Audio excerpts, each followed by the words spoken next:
Hi, I'm Christine Hassler, and welcome to the Over It and On With It show. What you're about to see is a live, unedited life coaching session. For over a decade, I've been a master coach, best-selling author, and speaker, helping people free themselves from their past, change their present, and get what they really want. You can also listen to episodes of the Over It and On With It podcast on iTunes for more live life coaching episodes, and connect with me at christinehassler.com to receive my free life coaching assessment. Enjoy the show. Hi everybody, and welcome to an episode of Over It and On With It. Today I coach Sam. I love this episode so much because it's a beautiful demonstration of a miracle.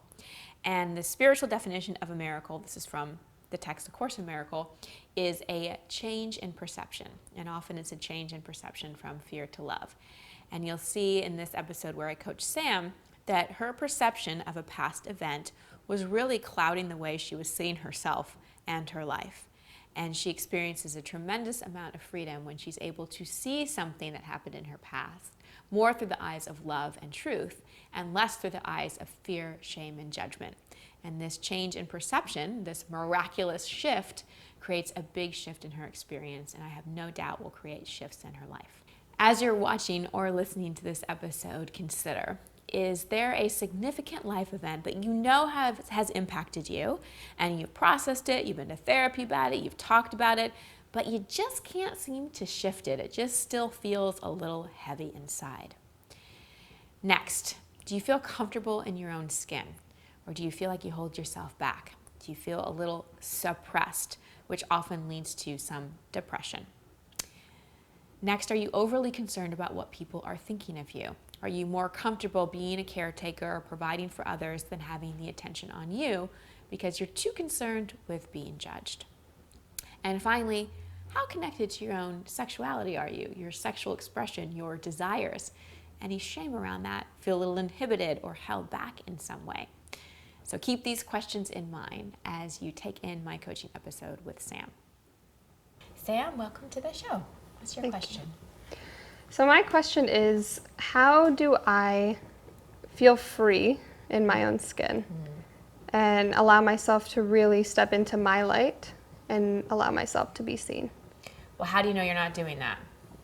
Because I feel very disconnected at times, and I just feel like there's so much more to express that just doesn't come through.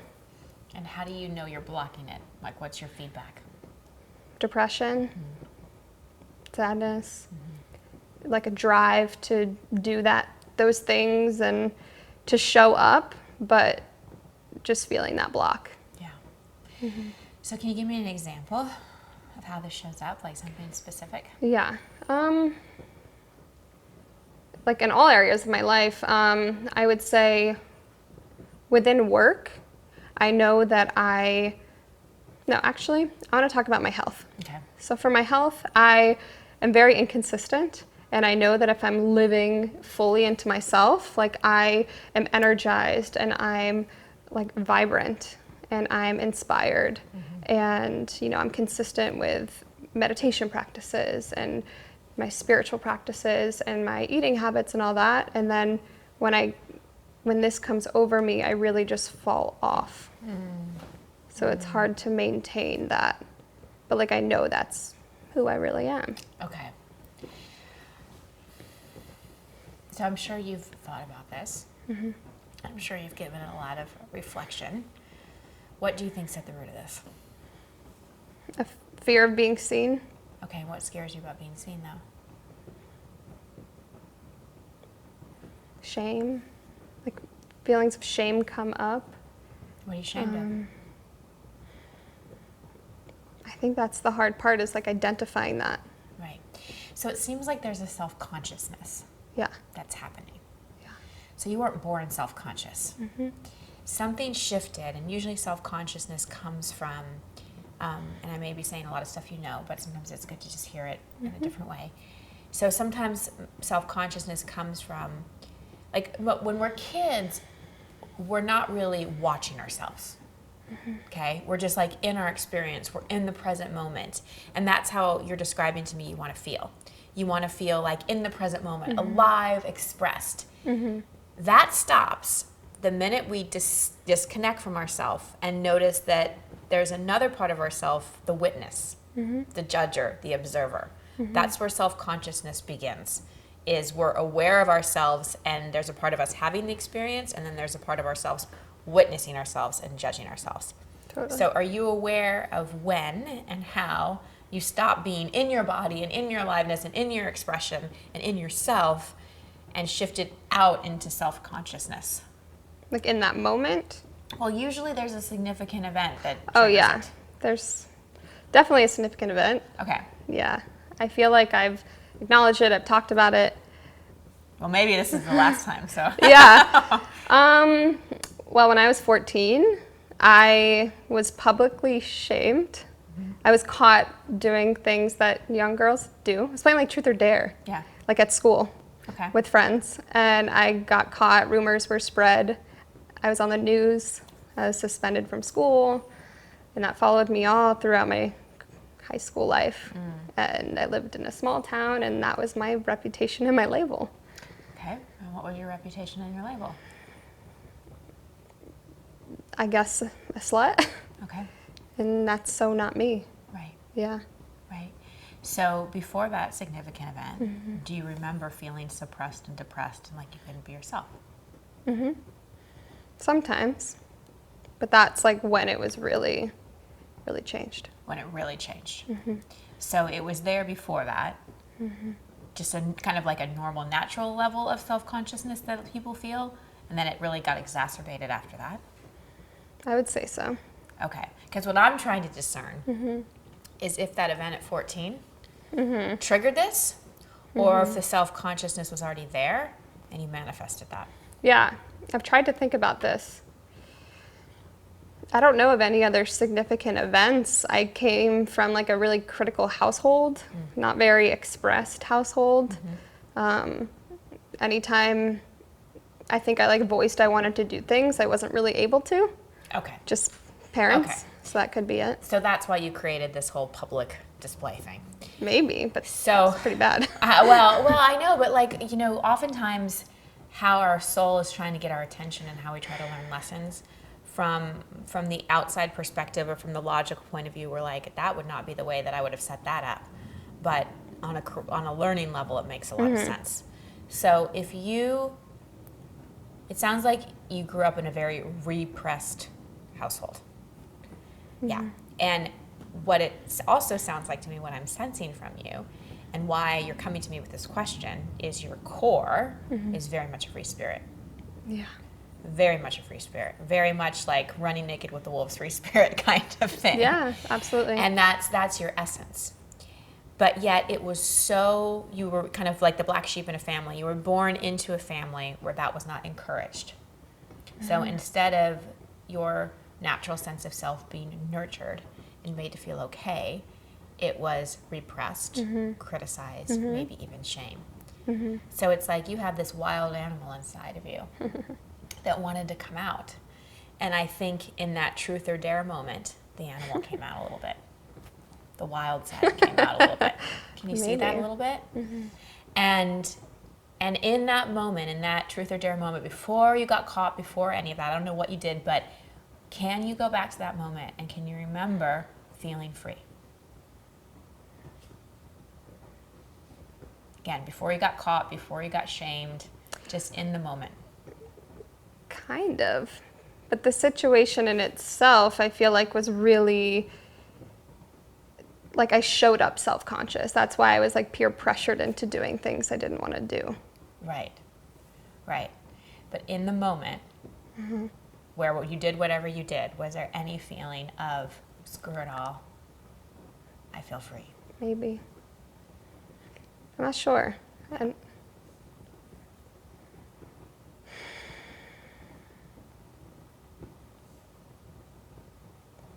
don't know.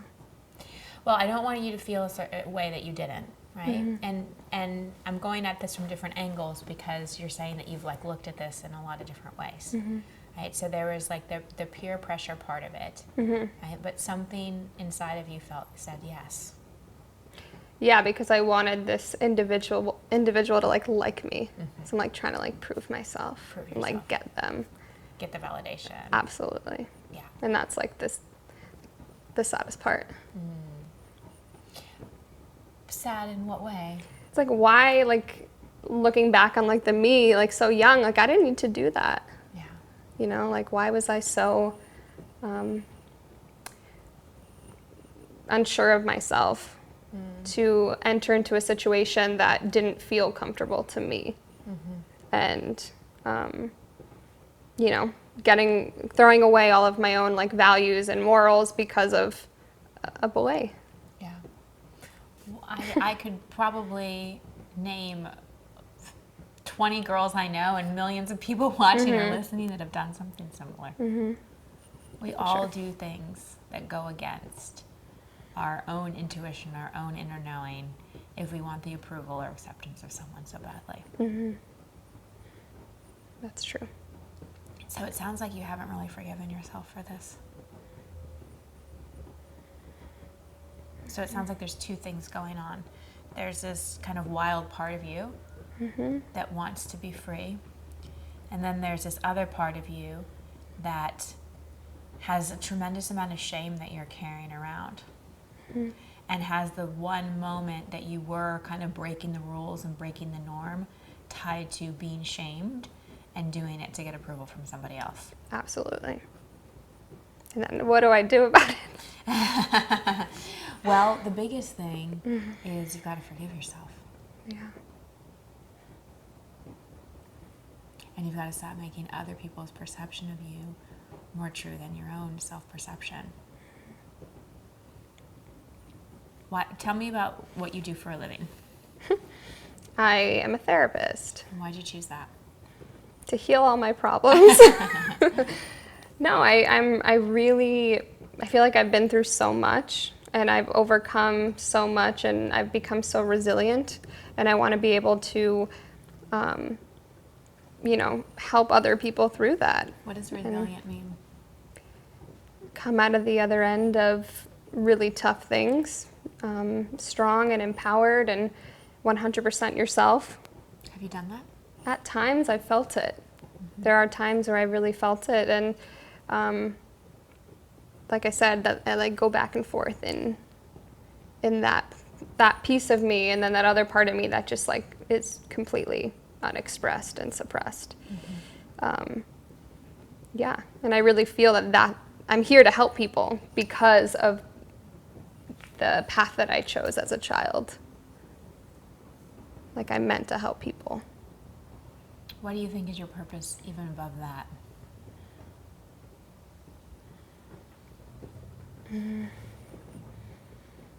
My purpose above that, I would say, is to show up 100% expressed.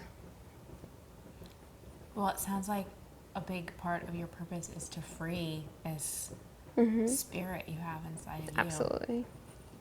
Because that's going to inspire and help people more than being resilient will. And I've always said that. I'm always like, there's these two parts of me.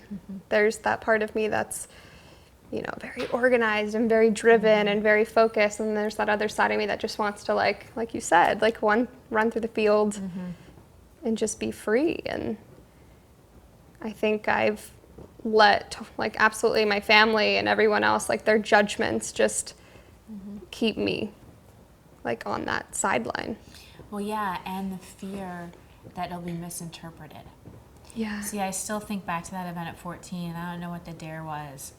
I still think there was a part of you that felt a little wild and felt a little free and felt a little rebellious in that. And even though whatever you did was for a boy and whatever, there still was a moment where you felt yourself going against everything, and it felt like a bit of a release, even if it was just like a blip. But because that's tied to being shamed and being judged, I think that you further have made that part of you wrong. Yeah. Over and over and over again. So this is really about,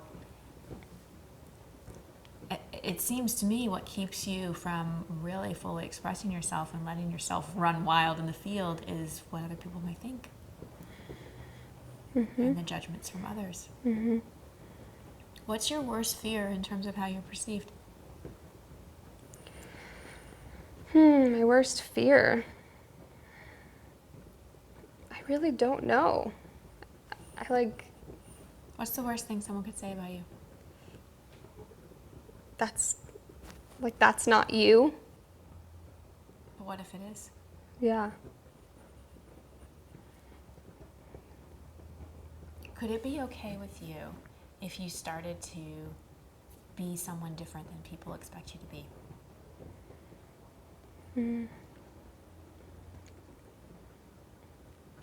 Yeah, I just don't know why it's so hard to like do it. Sure you do. Yeah. I love you were on the news, publicly shamed. Yeah. Of course you're afraid to be seen. Yeah. Of course you're afraid to put yourself out there. I just feel like I'm ready. Like my head's ready. Right, but the 14-year-old who was traumatized by the event is like, no thanks. Yeah. We'll play it safe. Way better to play it safe than it is to take any risk at all. Because again, like, even though the dare wasn't something you want to do, it was for the boy or whatever, you took a big risk that you thought was going to get you what you want. Yeah, that's so true. And so anytime you're faced with, wow, I'm going to take this risk and I think it's going to get me what I want, all the unconscious material about no, you're going to be shamed, you're going to be this, you're going to be judged, you're going to be publicly humiliated. Can you see that's why you stop yourself? Because absolutely. there's just this fear of, it's almost like a karmic, almost like a karmic fear of like being burned to the stake or something. Like just like this fear of like, I might die if I really let myself be seen. Because I think in a lot of ways you almost died of embarrassment at 14. I was in a really dark place. Yeah. Yeah. Like almost want to take your own life, dark place? Yeah. Yeah. Yeah. Yeah. What would you say to that 14-year-old now? So many things. It's so not your fault.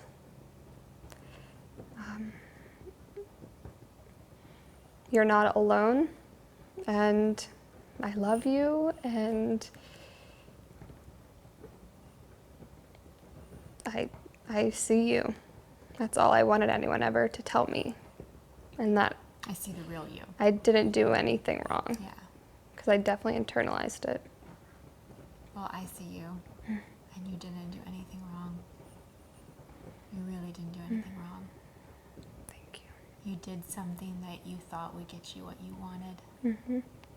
and you took a risk.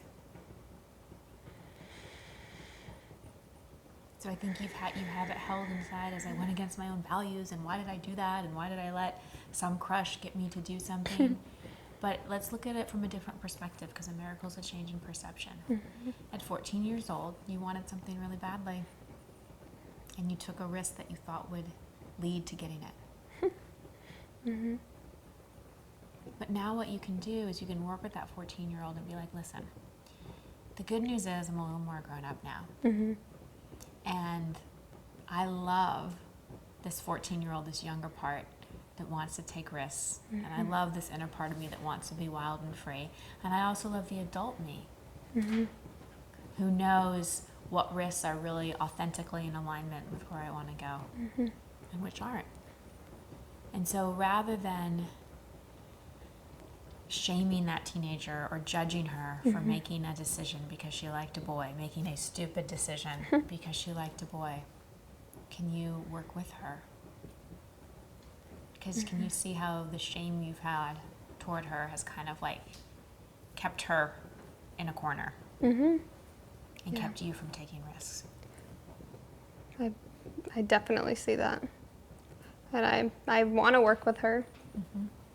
I think you want to take more risks. So can you forgive yourself for buying into the misunderstanding that taking a risk leads to humiliation?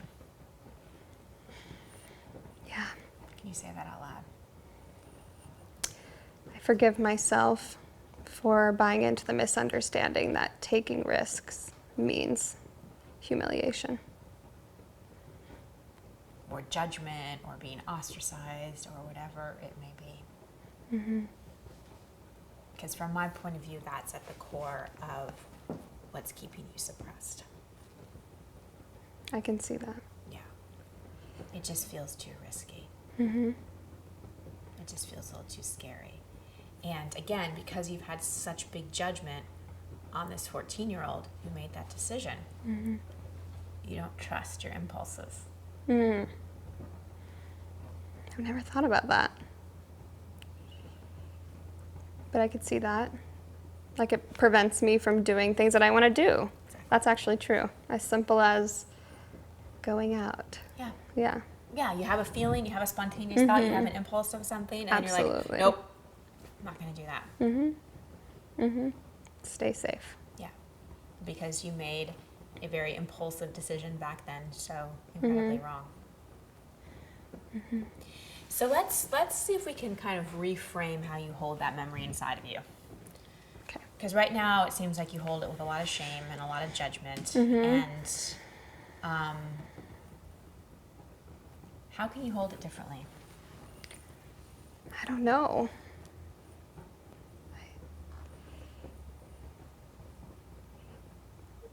I don't know. So I can try to help you reframe it. Mm-hmm. Would you be willing to share specifically what happened? Yeah, I can try. Okay. Well, so we were on a school trip, and me and friends and just in our class, we were playing Truth or Dare, and there was this boy I really liked, and everyone knew it, everyone knew. So we were Truth or Dare to just kiss, which we did. No big deal. It was like the best day of my life. And then it was my first kiss, by the way. And then on the way home from this trip, I felt peer pressured by him to do things that I didn't want to do. But because of wanting him to like me and wanting the validation and all of that, I like allowed him to touch me and touch him, and this was all secret in the back of a bus. And that became my identity. You know, people turned around and they saw it, and things that didn't even really happen, like having sex in the back of the bus, that didn't even happen. I mean, that was my first kiss. Like, so that spread around, and so that's specifically what happened. Okay. So specifically what happened is you guys kissed, and it sounded like there was some like heavy petting going on. Yeah. Would that be accurate? Yes. At 14. Okay. Which at 14 is pretty natural. Yeah. Okay. Because that's where hormones are going. Now, let me ask you this. Yeah. And this is just, again, trusting your intuition, taking your head out of it. Were you attracted to the boy? Yes. Okay. Did you have like physical feelings for him? Yes. Could it be true that your head was saying, no, this is wrong, but maybe your body was like, I might kind of like this a little bit? Yeah. Sure. Okay. Yeah. Can we make that okay in this moment? Okay. That you were a 14-year-old and you were doing a little sexual exploration. Hormones were racing. Yeah. Your head was like, no, no, no, because of conditioning and na. But like your body was like, this kind of is nice.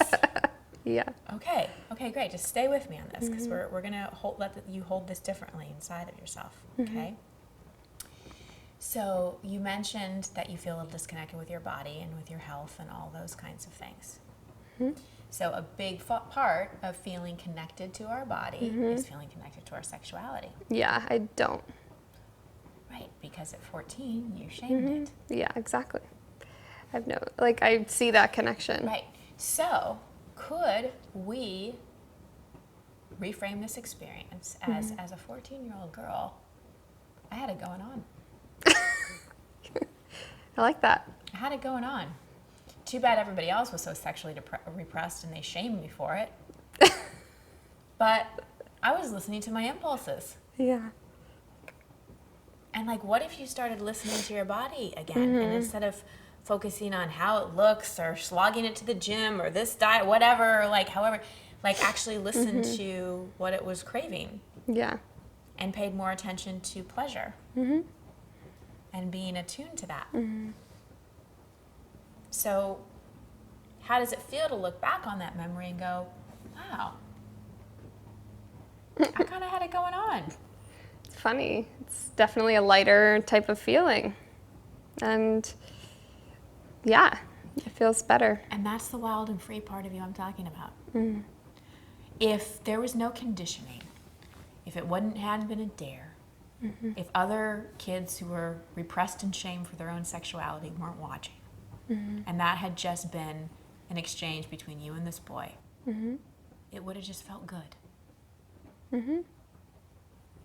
So if we took all the conditioning and all the eyes on you and all the name calling and all the shaming off and just looked at it for what it was, could it have just have been a pleasurable experience? Absolutely, yes.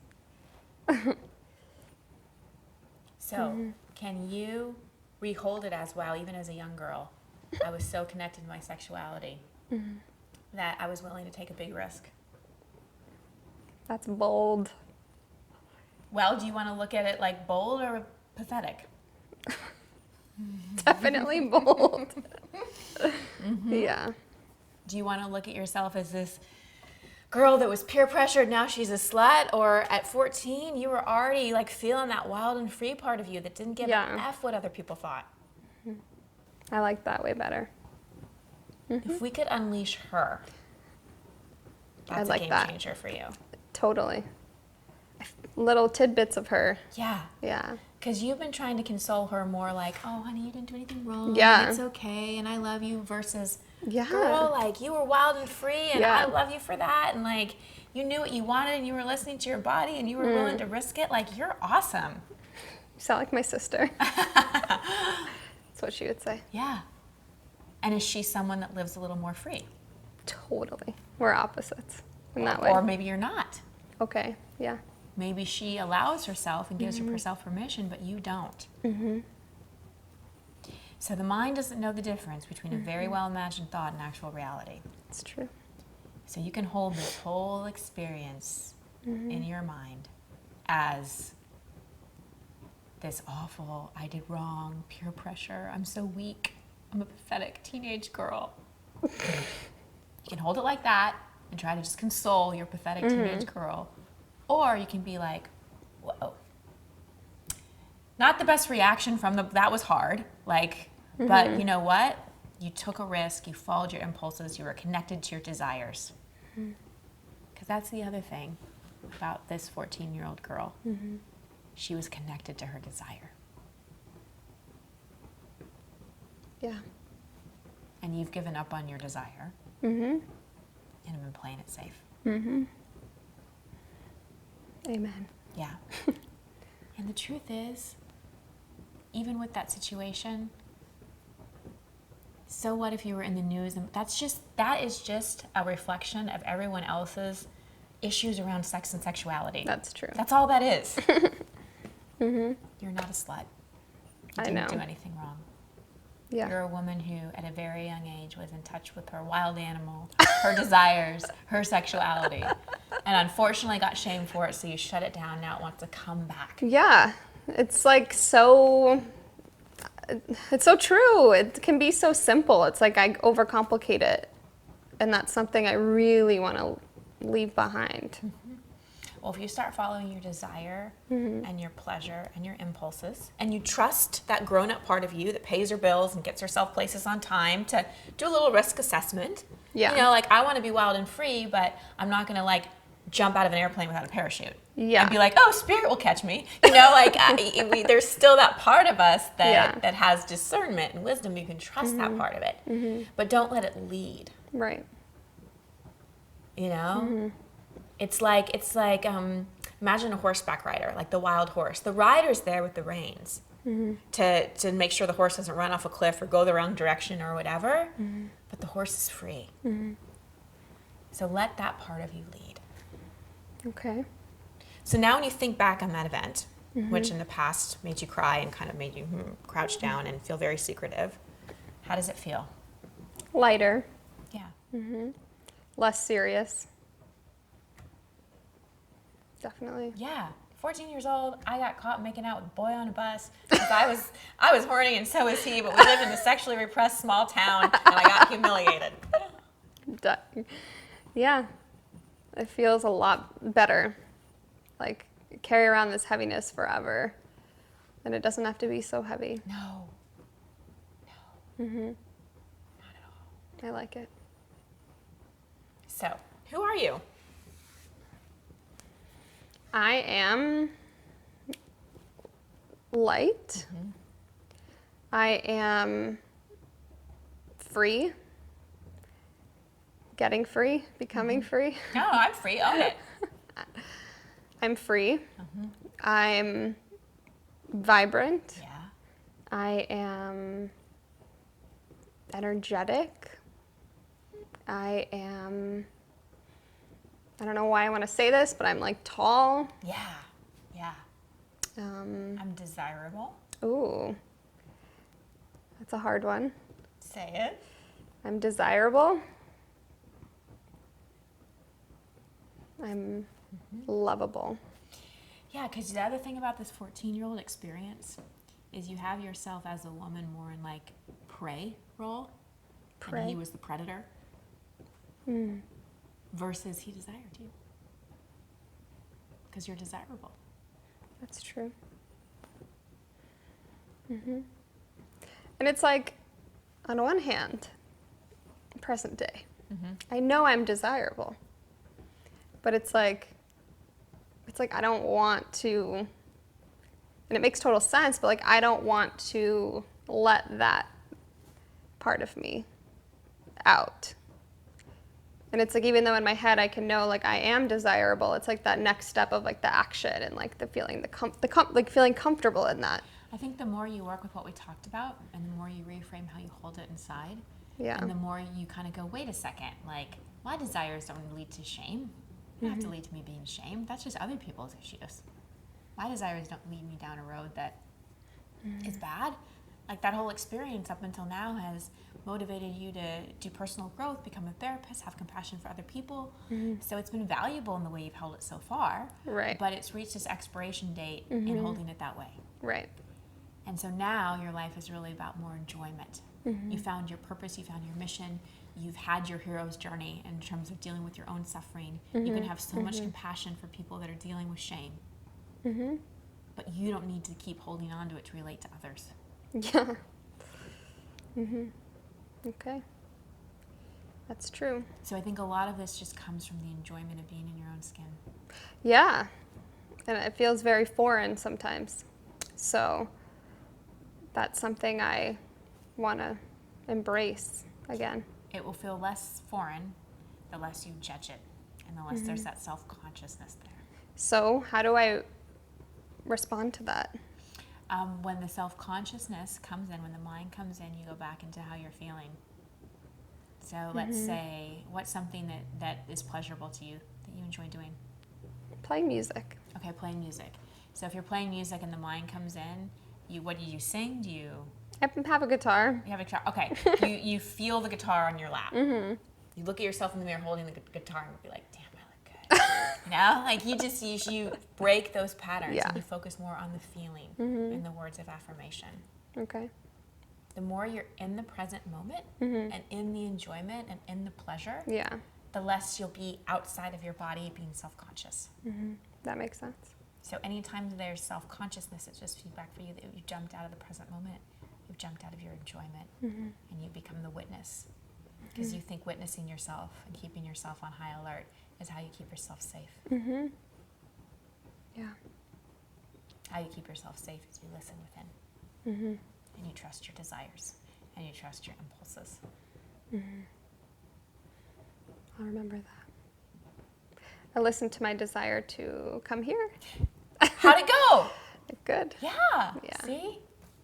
See? Keep listening. You listen to the desire, right? And then your head probably got in alignment. Oh, good. Yeah, this is good. There's a parachute when we jump out of that plane.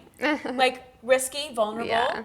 But that's the other thing. You knew that the risk of coming, of putting yourself out there publicly, it was worth the, we'll call it reward or whatever, of maybe getting clarity. and maybe getting a new perspective. And that's, talk about a reframe. So. And like, I'm not like making up this reframe just to make you feel good.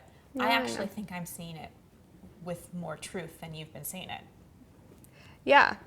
I want to like keep thinking about that and consider that, because I think in the moment when you were saying it and like I really felt it, I'm like, yeah, she's right. Like, this is really not that serious.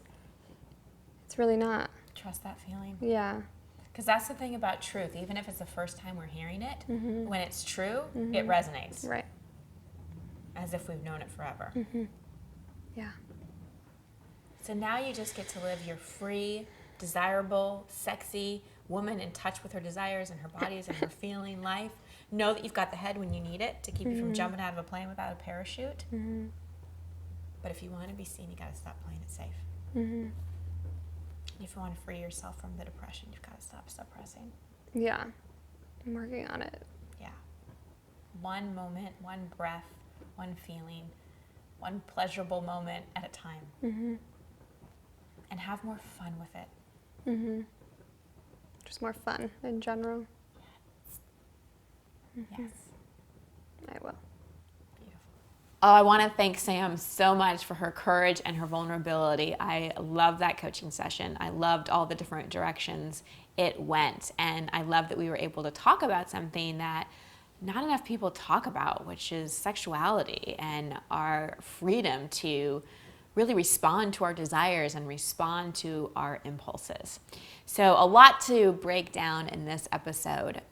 First of all, I love that Sam is a therapist and was willing to come and be vulnerable and be on the show, because I think that so many of us that are in the profession of helping others, we're often trying to help ourselves through other people. And so that's why it's so important for all coaches, all therapists, anyone in the helping profession, to make sure that you have your own coaches and your own therapists. I'm very open about the fact that I have a coach. I have 2 coaches right now, actually. I've always had one, because I know that there's always learning and growth. And I don't come at it from the perspective of, oh my gosh, there's so much more I need to fix. But I know that I have my own blind spots, and I constantly want someone else's perspective to help me shift to that next level, to help me get deeper in my own growth, and to help me step more into my gifts and more into my service. And that's how I feel Sam really showed up, is really, really open. She had a beginner's mindset, which for anybody that is in any kind of personal development field, it's so important to come into a situation like this not thinking you know everything, because then you're really open to a new perspective and new things that can come in. So let's break down this episode a bit. The presenting problem was that Sam didn't feel like she was comfortable being seen. She didn't feel comfortable in her skin, and she really wanted to feel seen. She wanted to feel expressed. She didn't want to feel so suppressed, which was leading to depression. And the specific example she used was with her health, and that she'd make progress, but then she'd sabotage herself. And that's an issue for so many people. I know so many people watching or listening. You battle with health things, you battle with body image things, and you make progress, but then you sabotage yourself. And usually that's just feedback that you're not kind of getting to the core issue. And the core issue here for her is that she had this wild, free part of her that was in touch with her desires and in touch with what she wanted. And at a very young age, she made that wrong. And because of that, there's this like wild animal that she's trying to suppress.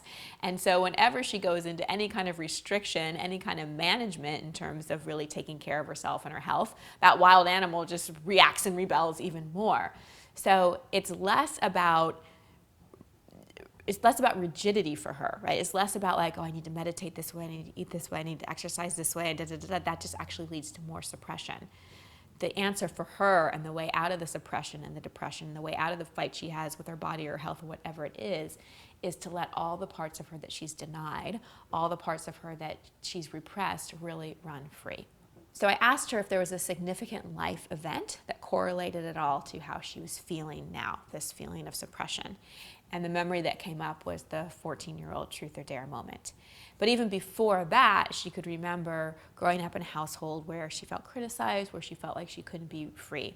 So I feel like by 14, she had a lot of buildup. There was a lot of pressure cooking up of all the time she had to be good and hold it together and ignore her desires and fit in. And then this truth or dare moment came along, and it was this opportunity to let go of all that. And when we first started talking about it, I asked, in that moment, before I knew what the truth or dare situation was, I asked, did you feel wild and free?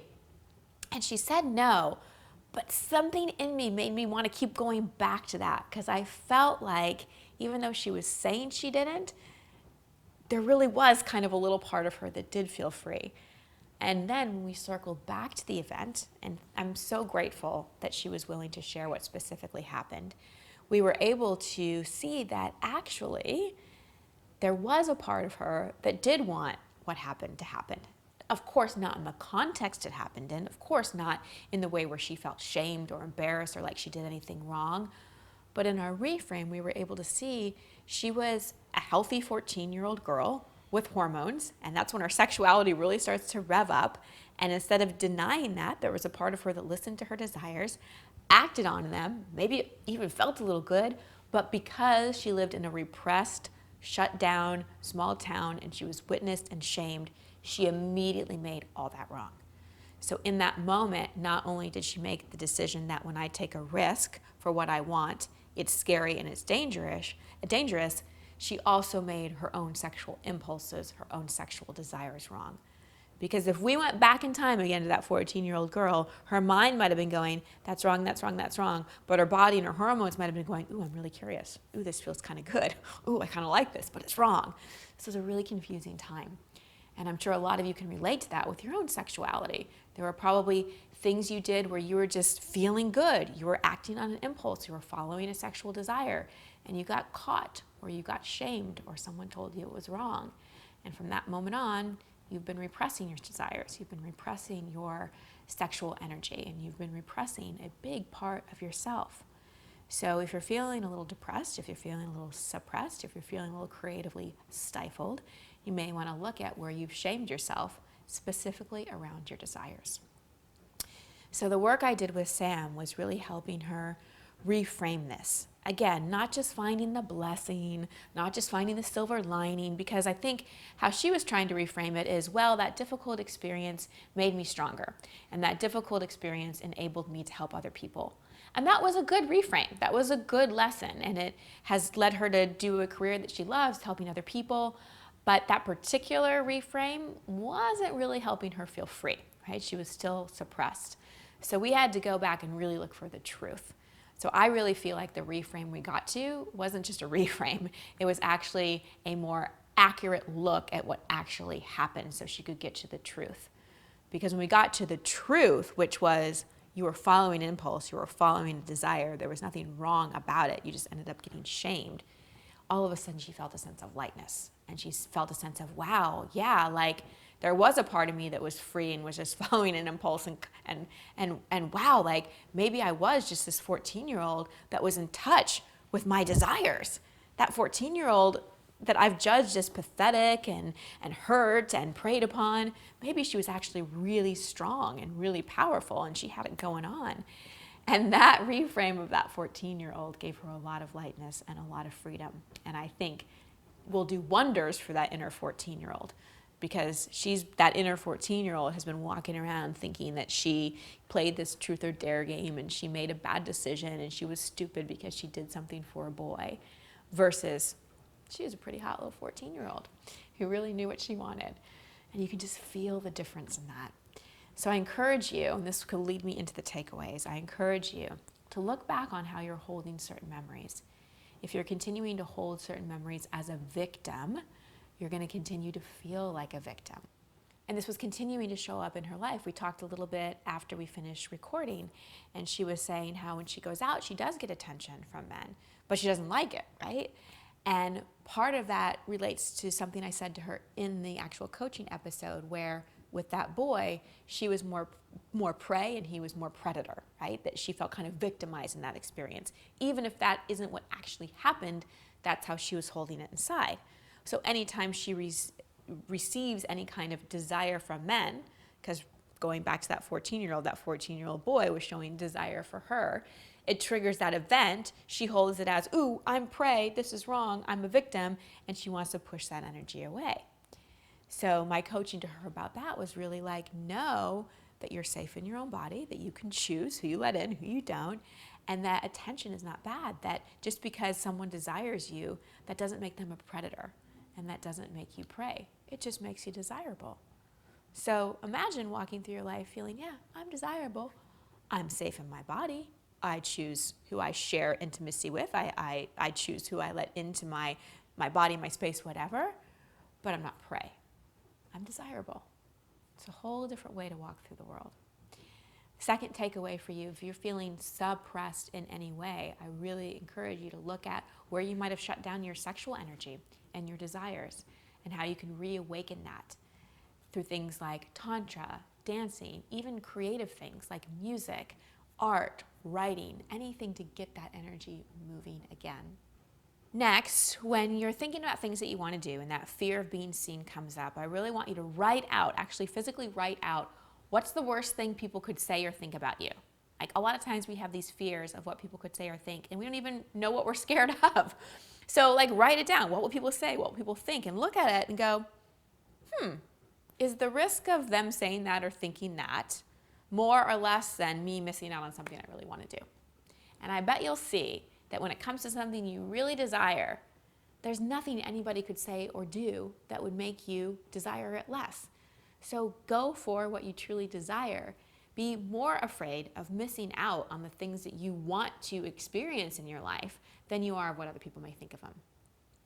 And finally, look at the positive projections in your life.